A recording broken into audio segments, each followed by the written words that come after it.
So people at home are probably saying, science with a mission, what's that? So what is science with a mission? I'm not sure that I did a good job when I came up with the name, but basically I'm a scientist and I wanted to use my knowledge of science to help people in the developing world, specifically for use in missions work.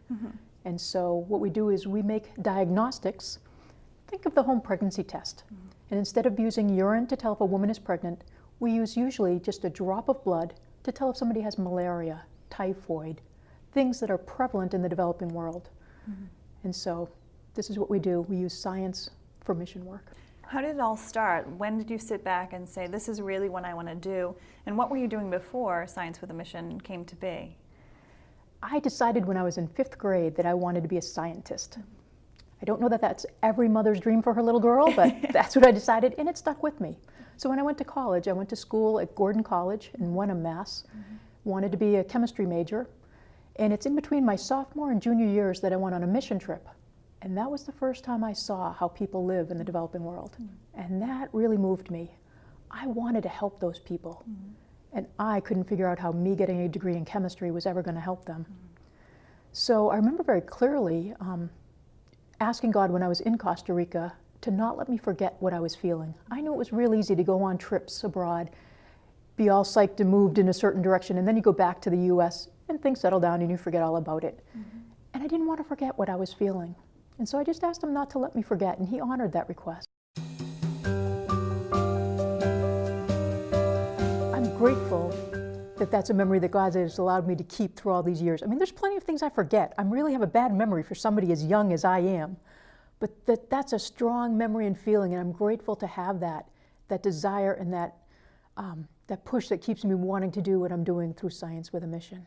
This is why I'm able to keep doing this with the long hours and the low pay. I get these incredible stories coming back from around the world with how God is using these tests to save lives and to impact people.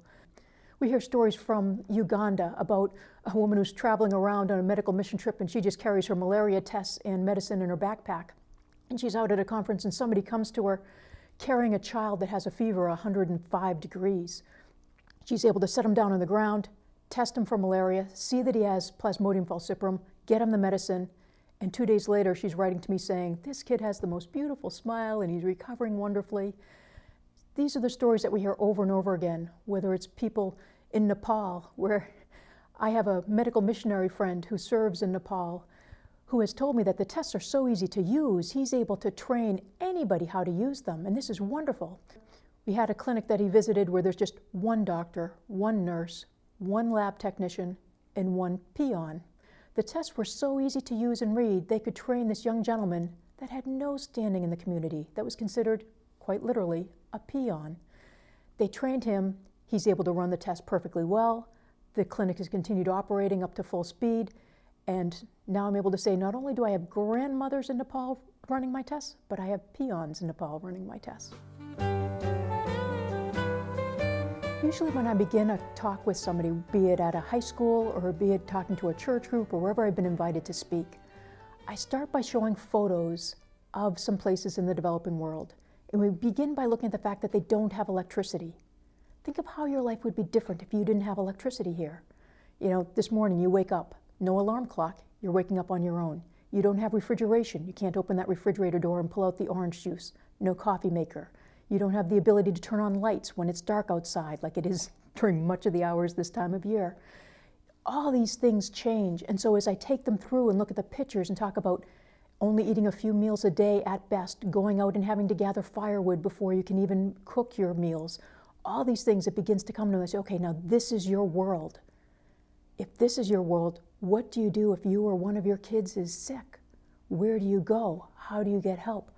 And that kind of helps to set the stage for them to understand we can't take things from the US, a lot of our diagnostics that are robotics, that have to be plugged into the wall and have electricity. We can't transplant these to the developing world. We need something completely different. These diagnostics don't need electricity, don't need running water.